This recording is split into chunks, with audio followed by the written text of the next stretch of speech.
Hey guys, I'm Michael Parker, host of Joint Venture, and I'm here with my friend. Hi, Joya Italiano. I host 411-420. And there was something that I wanted to talk about. And as a casual smoker, I had not delved too deeply into the words behind marijuana and cannabis. And so recently I looked it up, and I was kind of surprised at what I found because people told me that the marijuana word was not actually that great to use, which confounded me. Did you know that? Marijuana, it sounds kind of technical, right? Like, it always sounds to me like somebody who doesn't actually smoke it, they're like, are you smoking the marijuana? So when I started looking into this deeper, what I found was that the word marijuana, innocently enough, was the word that the Mexicans were using when they smoked it. But that word then became loaded by a guy with a very intensive purpose, and I'm trying to find the man's name. Okay, in 1930, there was this guy, and he was Harry Anslinger. He was the head of the brand new Federal Bureau of Narcotics. Now, Harry did not seem like the most tolerant type, at least from what I'm finding, and he was not satisfied with just outlawing cocaine and opium. Harry Anslinger wanted marijuana to go away. And what he said, now, ladies and gentlemen, this is his words, not mine. I'm going to read this to you and to Joya and respond as you wish. Talk amongst yourselves. Yeah. Let's see what he has to say. Listen, I'd smoked a little bit when I read this. I started laughing. So, okay. Now, bear with me just a second. Here it is. Okay. So remember, this guy, 1930s, he's in government. He wants to get rid of drugs. This is what he says. An example of the racial dimension of Anslinger's animus towards cannabis, he said this: there are 100,000 total marijuana smokers in the U.S., and most are minorities and entertainers. Their satanic music, jazz, and swing result from marijuana use. He said this marijuana causes white women to seek sexual relationships with minorities, entertainers, and others. Sounds like this guy has got a chip on his shoulder, right? Like, it's not the weed that makes the women not want to have sex with you, sir. Yeah, I mean, I don't know.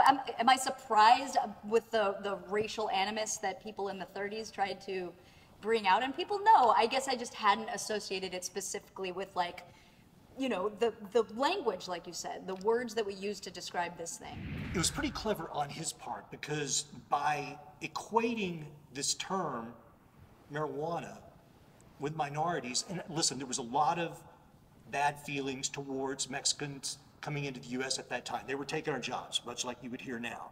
And it's amazing how the usage of words infuses a subject over generations. Because still, when you hear the word marijuana in some circles, it's said with a certain sense of denigration, like equating you to some form of lesser human for using it. Right.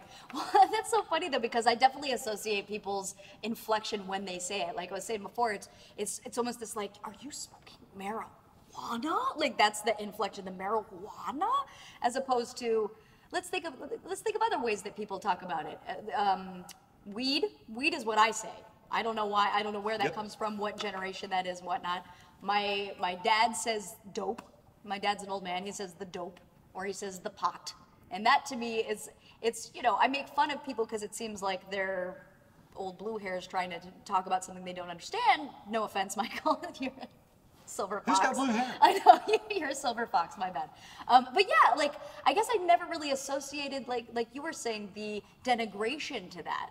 Had you ever encountered that before you read this article? Well, here's the deal. I had never even encountered the word cannabis until I was actually in Australia, and this was 20 years ago. Right. My wife is Australian, and people referred to it as cannabis. I'm like, well, that's kind of a snotty term. But guess what? That's the actual word. Right. That's what it's called. Totally. So now I'm not apologizing for the word marijuana. I'm just bringing up that it's interesting to me. And because people take offense at it, in the shows going forward for Joint Venture, I'm going to try to remember to say cannabis. And forgive me if I say marijuana, but at the same time, it makes me think of the old George Carlin routine of the power of words. Absolutely. It's just a word. Yeah, I agree with you. But what's going to be our word in the next 20 years, especially with the vapes and the dabs and the whatnot? I don't know, but ladies and gentlemen, I'm going to go with cannabis. I'm Michael Parker. Hope you watch Joint Venture. I'm Joya Italiano. Catch me on 411-420.